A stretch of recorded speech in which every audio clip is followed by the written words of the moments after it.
Thanks for watching. Don't forget to like, comment, share and subscribe to Mufti Tariq Masood, famous scholar. الحمدللہ نحمدہ ونصلی علی رسولہ الکریم اما بعد فاعوذ باللہ من الشیطان الرجیم بسم اللہ الرحمن الرحیم الحمدللہ رب العالمین الرحمن الرحیم مالک یوم الدین الآیہ۔ ہر سال کئی سالوں سے ہمارا یہ سلسلہ چل رہا ہے کہ رمضان میں تراویح کی نماز کے بعد میں جو کچھ تراویح میں پڑھا جاتا ہے اس کا کچھ خلاصہ بیان کرتا ہوں۔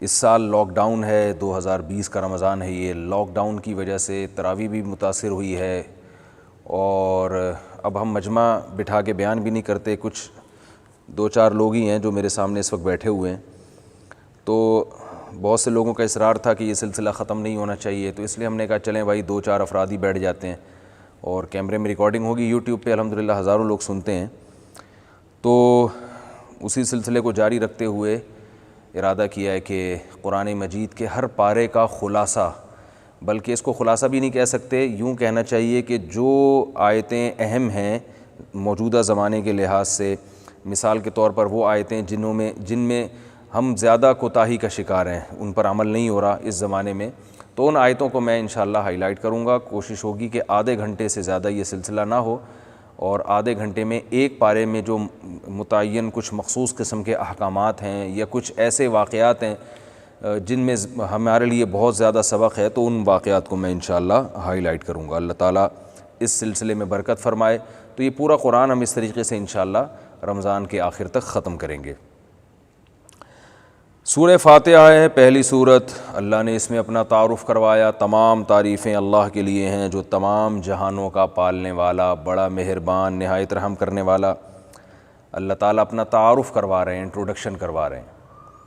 دیکھیے جب لوگ سامنے ہوتے ہیں نا تو بیان کا انداز کچھ اور ہوتا ہے، اب دو چار افراد بیٹھے ہوئے ہیں تو ظاہر ہے اس میں لوگ جب میرے سامنے ہوتے ہیں ان کے چہرے کے ایکسپریشن سے مجھے پتہ چلتا ہے، تاثرات سے پتہ چلتا ہے، تو جو میرے ہر سال رمضان میں تراویح کے بعد بیان ہوتے ہیں ان کا انداز ڈیفرنٹ ہے اور یہ جو انداز ہوگا تھوڑا سا مختلف ہوگا۔ اس کی وجہ یہ کہ سامنے پبلک نہیں ہے، ٹھیک ہے نا، جو پبلک کیمرے کے پیچھے وہ مجھے نظر نہیں آ رہی، تو کوشش کروں گا کہ میں جس حد تک خلاصے کو اچھے انداز میں آسان الفاظ میں بیان کر سکوں میں اس کو بیان کروں میں۔ تو اللہ نے اپنی صفت بیان کی ہے، بڑا مہربان، نہایت رحم کرنے والا۔ قرآن مجید میں اللہ کی بہت ساری صفات بیان ہوئی ہیں۔ یہ جو آتا ہے نا کہ اللہ کے 99 نام ہیں، 99 نہیں، اللہ کے تو نامحدود نام ہیں، 99 تو وہ نام ہیں جن کو قرآن میں بکثرت بیان کیا گیا ہے، اور حدیث میں بھی آتا ہے کہ اللہ کے 99 نام جو یاد کرے گا تو اس کے لیے خوشخبری ہے جنت کی، تو اس لیے 99 ناموں کو لکھا جاتا ہے۔ تو اللہ کے جو بہت سارے نام ہیں، جو صفات ہیں، ان میں جو اللہ کو سب سے زیادہ محبوب صفت لگتی ہے وہ ہے الرحمن الرحیم۔ یہی وجہ ہے کہ اللہ نے جہاں ہمیں حکم دیا نا کہ جب بھی کوئی کام کرو تو میرے نام سے کرو، تبھی ہم بسم اللہ پڑھتے ہیں نا اللہ کے نام سے، تو اللہ نے اس کے ساتھ یہ صفت لگا دی ہے، الرحمن الرحیم، بڑا مہربان، نہایت رحم کرنے والا۔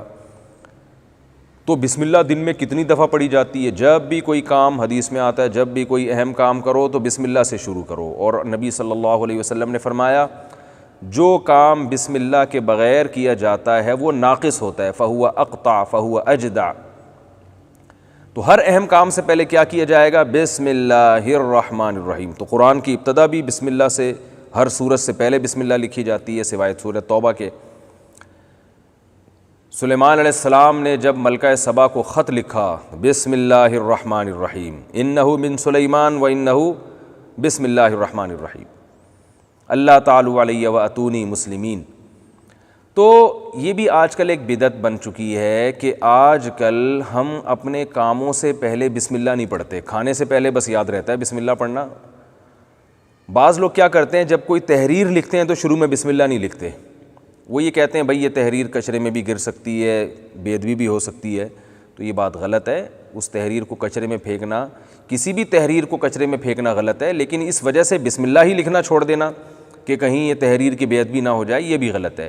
آپ صلی اللہ علیہ وسلم جب بھی خطوط لکھا کرتے تھے، تحریر لکھا کرتے تھے، اس سے پہلے بسم اللہ الرحمن الرحیم باقاعدہ لکھوایا کرتے تھے۔ تو اس لیے ہمیں بھی جب کوئی تحریر لکھیں، ہم کسی کے نام کوئی خط لکھیں تو بسم اللہ الرحمن الرحیم، جب اہم بات کرنے شروع کریں تو بسم اللہ الرحمن الرحیم، کوئی بھی اہم کام شروع کریں تو بسم اللہ الرحمن الرحیم، یہ ہمیں پڑھنا چاہیے۔ اور اللہ کی دو صفات، بڑا مہربان، نہایت رحم کرنے والا، یہ دونوں صفات اس میں ہائی لائٹ ہوتی ہیں۔ سورہ فاتحہ کی خصوصیت یہ ہے کہ اس میں اللہ نے ہم سے ایک ایگریمنٹ کروایا ہے، کیونکہ یہاں سے قرآن کی ابتدا ہو رہی ہے نا، تو اللہ نے ایگریمنٹ کیا کروایا؟ ایاک نعبد و ایاک نستعین۔ اللہ نے فرمایا مجھ سے ایگریمنٹ کرو کہ اے اللہ ہم تیری ہی عبادت کرتے ہیں اور تجھ ہی سے مدد طلب کرتے ہیں۔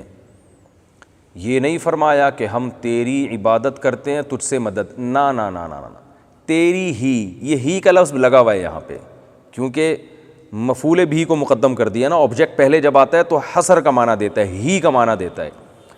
اے اللہ ہم صرف تیری عبادت کرتے ہیں، صرف تجھ سے مدد طلب کرتے ہیں۔ تو بھائی ہمیں ان آیتوں میں اللہ نے قرآن کے شروع میں ہی ایگریمنٹ کروا لیا کہ صرف یا اللہ مدد چلے گا اللہ کے ہاں، اور کوئی نعرہ اللہ کے ہاں قابل قبول نہیں ہے۔ یہ اللہ نے شروع میں ایگریمنٹ کروا لیا۔ رسول اللہ صلی اللہ علیہ وسلم نے ارشاد فرمایا کہ جب بندہ نماز میں کھڑا ہوتا ہے اور اللہ کی تعریف کرتا ہے، سورہ فاتحہ پڑھتا ہے الحمدللہ رب العالمین، تو اللہ فرشتوں میں فخر سے کہتے ہیں حمیدنی عبدی، میرے رب نے میری حمد و ثنا کی۔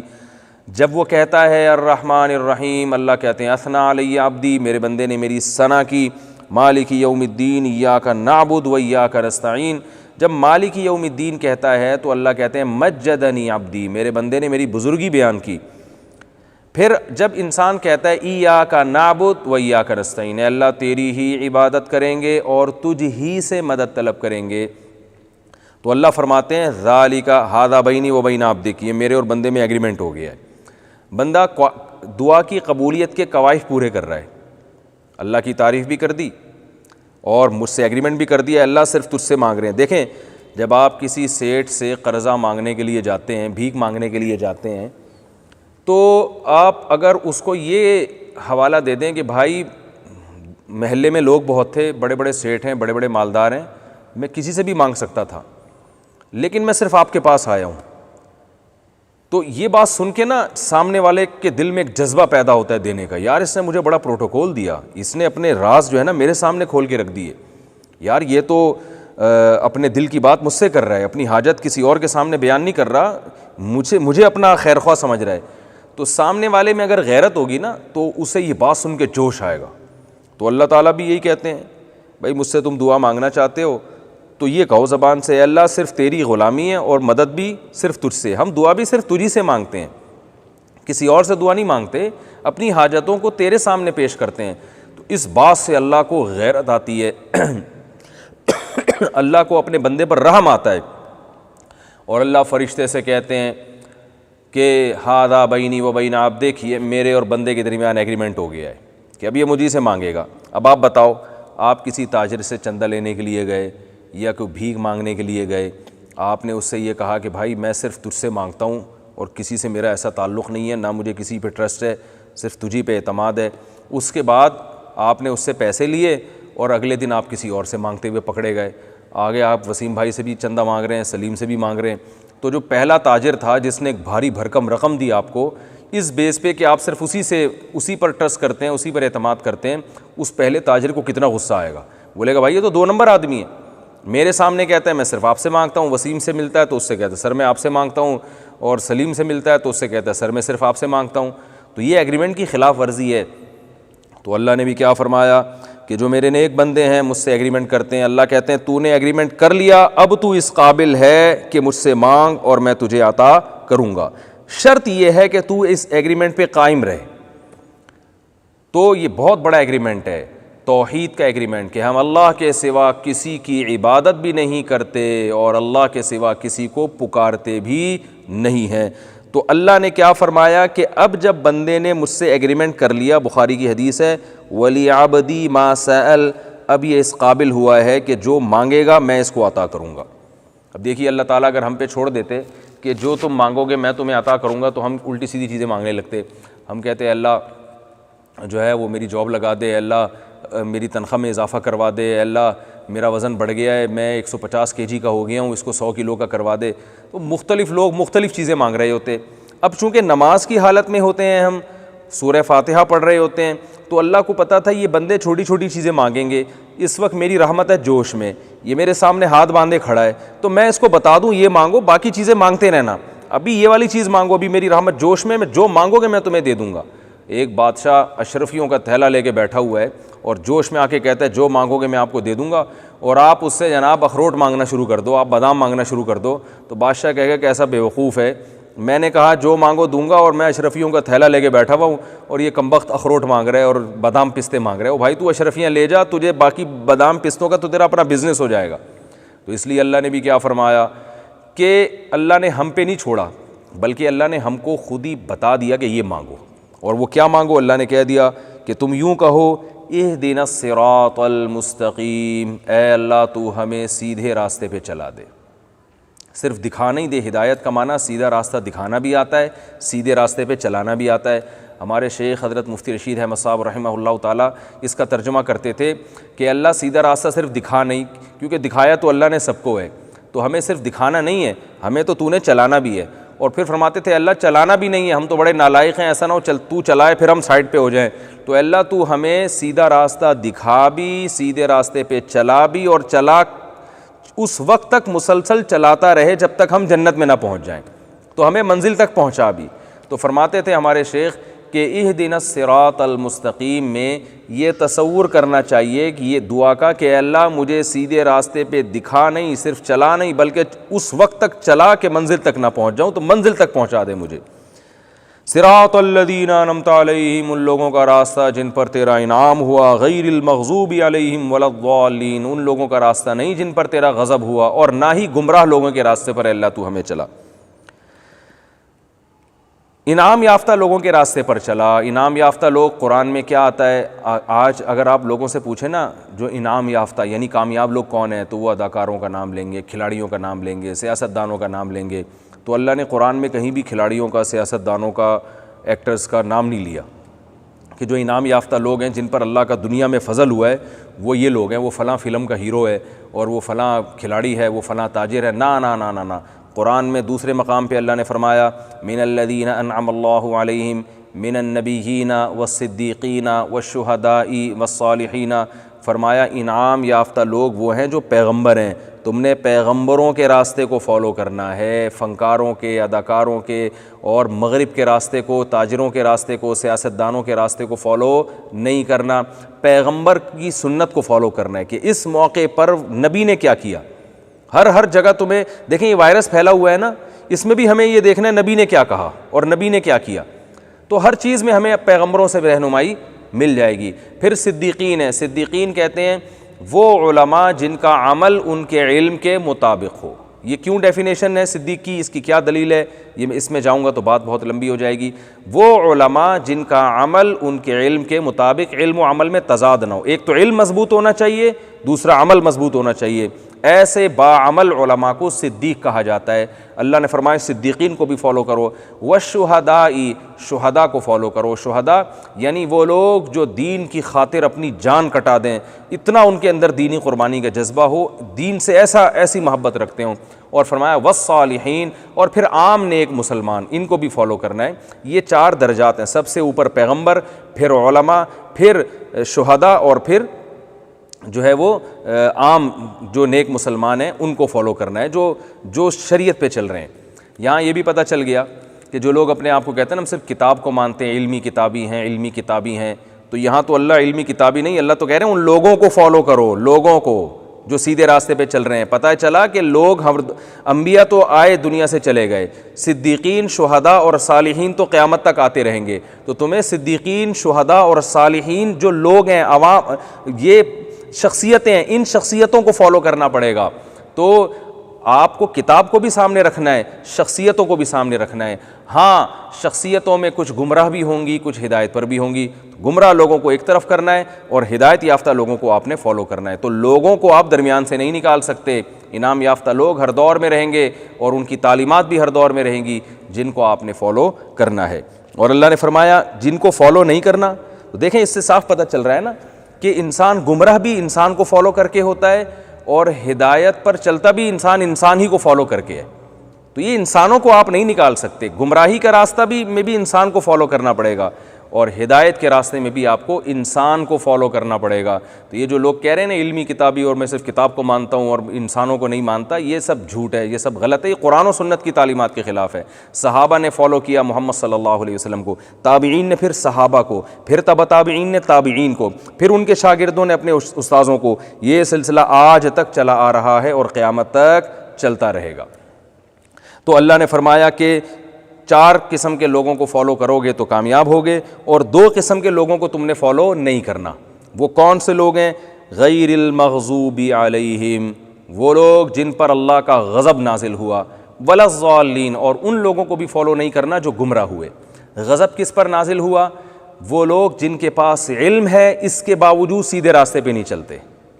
آج بہت سے پروفیسر حضرات آ رہے ہیں، ان کو پتہ ہے قرآن کی آیت کا یہ مطلب نہیں ہے، گھما رہے ہیں اپنے مفاد کے لیے، ہر حرام چیز کو حلال کر رہے ہیں، حلال کو حرام کر رہے ہیں۔ میں نے ابھی ایک کلپ ریکارڈ کروایا تھا نا کہ ایک محترم مشہور پروفیسر ہیں، انہوں نے قرآن مجید کی آیت کا ترجمہ یہ کیا، قُل لَا أَجِدُ فِي مَا أُوحِيَ إِلَيَّ مُحَرَّمًا عَلَىٰ طَاعِمٍ يَطْعَمُهُ، کہ میں تو صرف، اے نبی ان سے کہہ دیجئے میں قرآن میں صرف ان چیزوں کو حرام پاتا ہوں، سور کا گوشت ہے اور مردار ہے اور بہتا ہوا خون ہے۔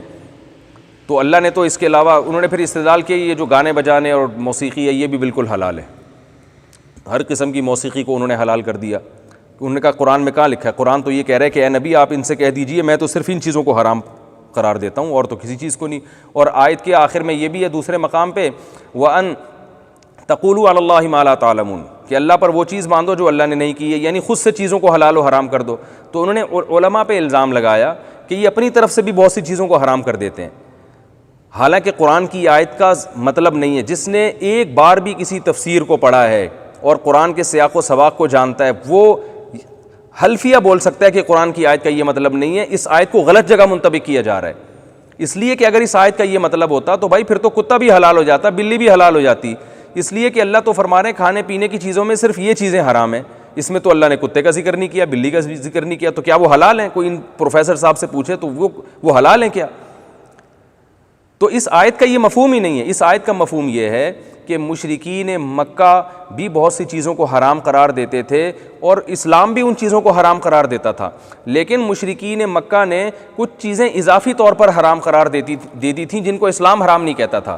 تو اسلام نے ان کو یہ بتایا کہ جن چیزوں کو تم حرام قرار دیتے ہو، جن کو ہم بھی حرام سمجھتے ہیں، ان میں یہ والی چیزیں تو حرام ہیں، باقی تم نے خود اپنے طرف سے حرام کی ہوئی ہیں۔ تو یہ اوور آل تمام چیزوں کے بارے میں نہیں ہے، یہ اسپیسیفک چیزوں کے بارے میں ہے۔ باقی چیزوں کو تو مشرکین بھی حرام سمجھا کرتے تھے، تو یہ مخصوص چیزوں کے بارے میں۔ تو اے نبی آپ ان سے کہہ دیجئے، اس آیت کا مفہوم کیا ہے؟ کیونکہ جس کو جواب دیا جاتا ہے نا تو وہ سامنے والے کی حالت کو دیکھ کے جواب دیا جاتا ہے۔ یہ مشرکین مکہ سے خطاب ہے کہ جن چیزوں کو تم حرام سمجھتے ہو ان چیزوں میں حقیقت میں صرف یہ والی چیزیں حرام ہیں، باقی جن کو تم نے اپنی طرف سے حرام قرار دے دی ہے وہ والی حرام نہیں ہے۔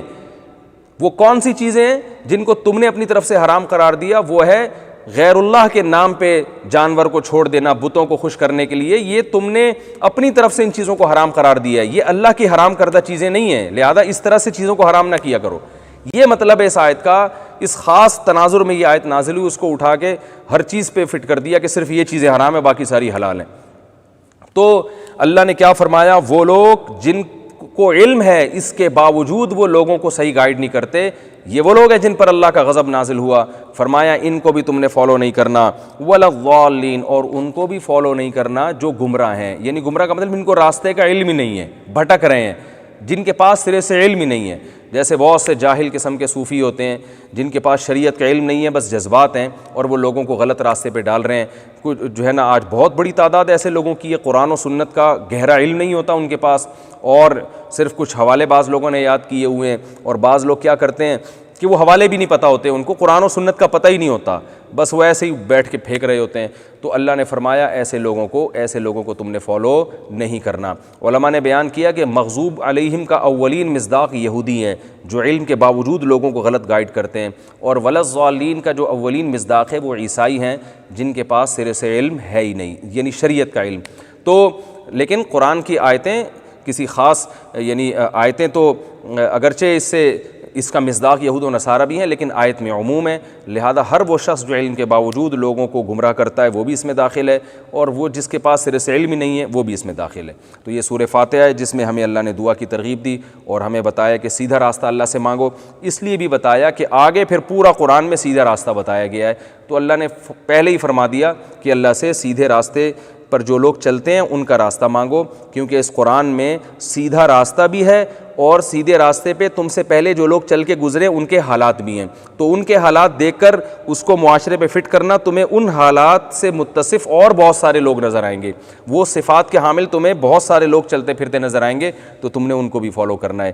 تو یہ اب جو ہے سورہ بقرہ شروع ہوتی ہے، الف لام میم ذالک الکتاب لا ریب فیہ ھدی للمتقین۔ اللہ نے انٹروڈکشن کروایا، فرمایا یہ ایسی کتاب ہے جس میں کوئی شک نہیں ہے، اور 1400 سال کے بعد تو واقعی ثابت ہو گیا کہ کوئی شک نہیں ہے اس کے اندر، کیونکہ دنیا کی واحد کتاب ہے جو 1400 سال سے محفوظ ہے، ایک نقطے میں بھی اس کے تبدیلی نہیں ہوئی ہے۔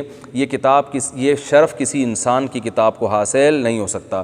1400 سال پرانی کوئی ایسی تحریر آج ہمارے پاس موجود نہیں ہے جس کے بارے میں یقینی کہا جائے کہ یہ 1400 سال پرانی ہے۔ 1400 سال پرانی کوئی زبان ہمارے پاس محفوظ نہیں ہے، اللہ نے قرآن کی وجہ سے عربی زبان کو محفوظ کر کے 20 ملکوں کی زبان بنا دیا۔ آپ بتاؤ اگر آج نبی صلی اللہ علیہ وسلم کے والد محترم بھی آ کے ہم سے کلام کرتے ہیں اپنی اس زبان میں جس میں 1500 سال پہلے وہ لوگوں سے کلام کرتے تھے، آج ان کے کلام کو سمجھنے کے لیے کروڑوں لوگ موجود ہیں، کیونکہ وہ زبان آج تک محفوظ ہے۔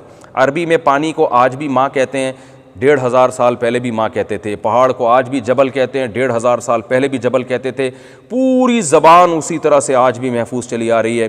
یہ کیوں کہ اللہ نے کلام کو نازل کیا، کیونکہ اللہ کا کلام ہے، اس کی حفاظت کرنی ہے، تو اللہ نے اس زبان کو بھی ہمیشہ کے لیے محفوظ کر دیا، اس لیے فرمایا لا ریب فیہ، اس میں کوئی شک نہیں ہے، ھدی للمتقین، اس سے ہدایت ملے گی ان لوگوں کو جو پرہیزگار بننا چاہتے ہیں۔ اس میں اللہ نے انٹروڈکشن میں یہ بتا دیا قرآن کے، بھئی یہ ہے تو اللہ کا کلام، اب ہونا تو یہ چاہیے ہر ایک کو ہدایت ملے، لیکن اللہ نے فرمایا کہ میں ناقدروں کو، جو قدر نہیں کریں گے نا، ان کو اس سے ہدایت نہیں دوں گا۔ جو چاہتے ہی نہیں ہے کہ ہمیں ہدایت ملے وہ پڑھتے رہیں گے، ان کو کچھ بھی حاصل نہیں ہوگا۔ جو چاہتے ہیں کہ ہمیں سیدھا راستہ مل جائے، جو متقی بننا چاہتے ہیں، ان کو اس سے ہدایت ملے گی، اور جب ان کو ہدایت ملے گی تو ان کی صفات کیا ہوں گی؟ یؤمنون بالغیب، غیب پر ایمان لائیں گے اللہ کے کہنے سے، یقیمون الصلاۃ، نماز قائم کریں گے، ومما رزقناہم ینفقون، اور جو رزق ہم نے ان کو دیا اس میں سے خرچ کریں گے وہ۔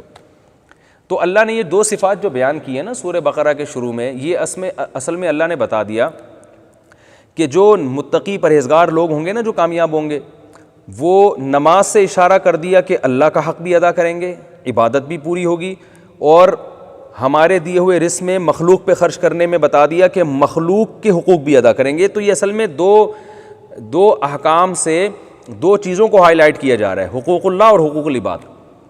آج جو لبرل لوگ ہیں نا، وہ حقوق اللہ کے تو بہت قائل ہیں، اصل میں ایکچولی انسان کو اچھا ہونا چاہیے غریبوں کے ساتھ، اپنی قوم کے ساتھ، اللہ ان کی ڈکشنری میں ہے ہی نہیں، تبھی ان کو نماز روزے سے کوئی دلچسپی نہیں ہے، ان کے یہاں نماز پڑھنے والا اچھا نہیں ہے، بس غریبوں کو کھانے کھلانے والا اچھا ہے۔ اور جو مذہبی لوگ ہیں جو صحیح مذہب کو فالو نہیں کرتے، اوپر سے فالو کرتے ہیں، وہ نماز روزے میں تو آپ کو بہت نظر آئیں گے، حقوق العباد کی طرف ان کی توجہ بالکل بھی نہیں ہے۔ تو اللہ نے قرآن کی ابتدا میں بیان کر دیا کہ بھائی ہماری نظر میں جو پرہیزگار ہے، جو کامیاب ہے، وہ اصل میں وہ ہے جو اللہ کا حق بھی ادا کرے اور مخلوق کا حق بھی ادا کرے۔ یہ ہے اس آیت کا اصل حاصل۔ اس صورت کے شروع میں اللہ نے لوگوں کی 3 قسمیں بیان کی ہیں، ایک کامل مومن جن کے لیے جنت کی خوشخبریاں ہیں، ایک پکے کافر جن کے لیے جہنم کا عذاب ہے، اور ایک درمیان کے لوگ جو نہ ادھر کے نہ ادھر کے، ان کے دل میں ایمان نہیں ہے لیکن جب ان کو اسلام میں مفاد نظر آتے ہیں تو ادھر لڑک جاتے ہیں، اور جب ان کو کفر میں مفاد نظر آتے ہیں تو ادھر لڑک جاتے ہیں۔ یہ نہ ادھر کے ہیں اور نہ ادھر کے ہیں۔ آج آپ کو بہت بڑا طبقہ ایسا نظر آئے گا جو نہ ادھر کے نہ ادھر کے، اللہ ہمیں اس سے بچائے۔ اسی صورت میں اللہ تعالیٰ نے انسان کی پیدائش کا منظر بھی بیان کیا ہے کہ آدم علیہ السلام کو اللہ نے کیسے بنایا. ہم تو نہیں تھے, ہمارے باپ آدم کیسے پیدا ہوئے ہمیں تو نہیں پتہ, اس وقت تو کوئی تاریخ لکھنے والا تھا ہی نہیں. تو اللہ نے بتایا کہ ایسا ہی نہیں پیدا ہو گئے ڈارون کی نظریے کے مطابق اتفاق سے, بلکہ انسان کو پیدا کرنے کے لیے بڑا اللہ نے ایک انتظام کیا تھا. باقاعدہ فرشتوں کو بٹھایا, ان کو اللہ نے بتایا کہ میں ایک مخلوق پیدا کرنے والا ہوں. فرشتوں نے کہا بھائی یہ تو زمین میں خون بہائے گا. اللہ نے بتایا کہ میں وہ کچھ جانتا ہوں جو تم نہیں جانتے. اور اللہ نے بتایا کہ اس کو چیزوں کے نام سکھائے گئے, یعنی اس کے اندر علم کی صلاحیت ہے. فرشتوں میں یہ صلاحیت نہیں ہے سیکھنے کی, لرننگ کی. تو اللہ نے بتایا علم آدم الاسماء کلھا, فرشتوں سے پوچھا تم بتاؤ ان چیزوں کی خاصیتیں بتاؤ, ان کے خواص بتاؤ. فرشتوں نے کہا ہم تو نہیں بتا سکتے. اللہ نے فرمایا میں نے نہیں کہا تھا کہ میں وہ کچھ جانتا ہوں جو تم نہیں جانتے. تو پتہ چلا نالج ایک ایسی چیز ہے جس سے انسان کو بہت بڑی برتری حاصل ہوئی ہے. تو جتنی آپ کے پاس نالج ہوگی آپ کا مقام اتنا ہی بڑا ہوگا, خواہ وہ نالج دنیا کی ہو یا وہ دین کی ہو.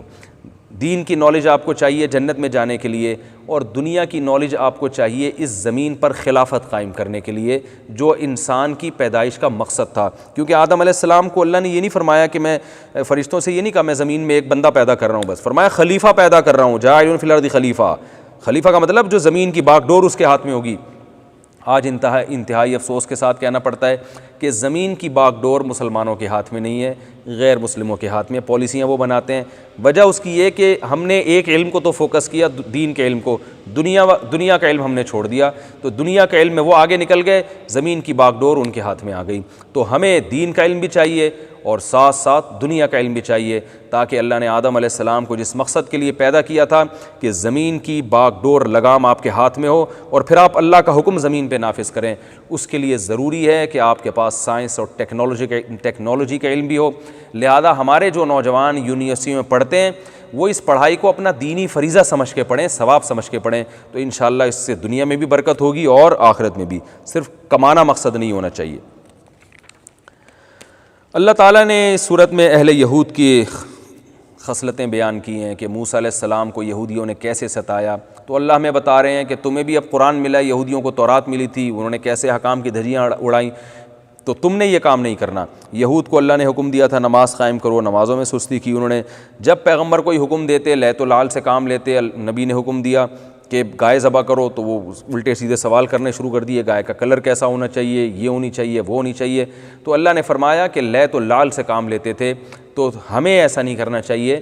ہمیں یہ بتایا جا رہا ہے کہ تم اللہ کے احکام کو دل و جان سے فالو کرو. اللہ نے یہود کو بڑا نوازا تھا, آسمان سے من و سلوہ اترا کرتا تھا, بہت ساری نعمتیں اللہ نے ان کو دی تھیں, مگر ناقدری کی, اللہ نے ان سے زمین کی خلافت اور حکومت چھین لی. پتہ چلا کہ زمین کی حکومت بھی بہت بڑی اللہ کی نعمت ہے. اللہ نے اس میں ایک اہم حکم یہ بھی دیا کہ بنی اسرائیل کو ہم نے کہا تھا کہ عبادت صرف اللہ کی ہوگی اور والدین کے ساتھ حسن سلوک ہوگا, رشتہ داروں کے ساتھ, یتیموں کے ساتھ, مسکینوں کے ساتھ حسن سلوک ہوگا. تو اس سے پتہ چلتا ہے کہ اسلام کے یہ بہت اہم احکامات ہیں جو اللہ نے یہودیوں کو بھی دیے تھے, تبھی ان کو اللہ نے ہائی لائٹ کیا ہے. والدین کے ساتھ حسن سلوک, شرک نہیں کرنا, رشتہ داروں کے ساتھ. آج فیملی سسٹم تباہ ہو رہا ہے, رشتہ داریاں ٹوٹ رہی ہیں, گوروں کو ہم ہر چیز میں فالو کر رہے ہیں, باپ کو دور کرتے ہیں, دوست کو قریب کرتے ہیں. تو اللہ نے حکم دیا, یہ یہودیوں کو ہم نے منع کیا تھا اور آج یہودی یہی کام کر رہے ہیں. فرینڈ شپ بہت اچھی ہوتی ہے, باپ اور ماں کے حقوق کا پتہ نہیں, بردر سسٹر کے حقوق کا پتہ نہیں, تو اللہ نے آیات میں اس کی نفی کی ہے. ذی القربا, اسلام کہتا ہے کہ سب سے پہلے والدین, اس کے بعد قریبی رشتہ دار, فرینڈ بعد میں, اور یتیموں کے ساتھ حسن سلوک اور غریبوں کے ساتھ وقولوا للناس حسنا, اور لوگوں سے اچھی بات کرنی ہے, طریقہ بھی اچھا ہو, بات بھی اچھی ہو. تو یہ چیز بھی آج مسلمانوں میں طریقہ اچھا ہے بات کرنے کا, اور نہ باتیں اچھی ہوتی ہیں. آپ صلی اللہ علیہ وسلم نے فرمایا کسی سے مسکرا کے بات کرنا بھی صدقہ ہے, تو اپنے چہروں پہ مسکراہٹیں لے کر آئیں جب بات کریں. حضرت قتادہ سے کسی نے پوچھا کہ کیا کافر سے بھی اچھے انداز سے بات کرنے کا حکم ہے, تو انہوں نے قرآن کی آیت پڑھی کہ اللہ نے یہ نہیں فرمایا قولوا للمؤمنین حسنا کہ مومنین سے اچھے انداز سے بات کرو, بلکہ اللہ نے فرمایا قولوا للناس حسنا, لوگوں سے, لوگ میں تو کافر بھی داخل ہے. تو کسی سے بھی جب بات کی جائے نرم لہجے میں اور اچھے انداز میں بات کی جائے۔ اسی میں اللہ تعالیٰ نے ابراہیم علیہ السلام کا بھی تذکرہ کیا کہ ہم نے ابراہیم کو بہت آزمایا اور وہ تمام آزمائشوں میں پورا اترے، اور یعقوب علیہ السلام کا اللہ نے تذکرہ کیا کہ جب ان کی موت کا وقت آیا تو اپنے بچوں کو جمع کر کے دین پر چلنے کی انہوں نے وصیت کی۔ اس سے ہمیں پتہ چلتا ہے کہ ہم نے دنیا میں بھی اپنے بچوں کی دینی تربیت کی فکر کرنی ہے اور موت کے وقت بھی ان کی فکر کرنی ہے، ان کو وصیت کر کے جانا ہے کہ ان سے اگلوانا ہے کہ تم نے اللہ اس کے رسول صلی اللہ علیہ وسلم کو ساری زندگی فالو کرنا ہے، تاکہ بچوں کو ایک احساس ہو کہ ہمارے والدین دنیا سے جاتے ہوئے ہمیں وصیت کر کے گئے تھے اور بچے اس کو اہمیت سے لیں۔ اللہ تعالیٰ سے دعا ہے اللہ تعالیٰ ہم سب کو سمجھنے کی عمل کی توفیق عطا فرمائے۔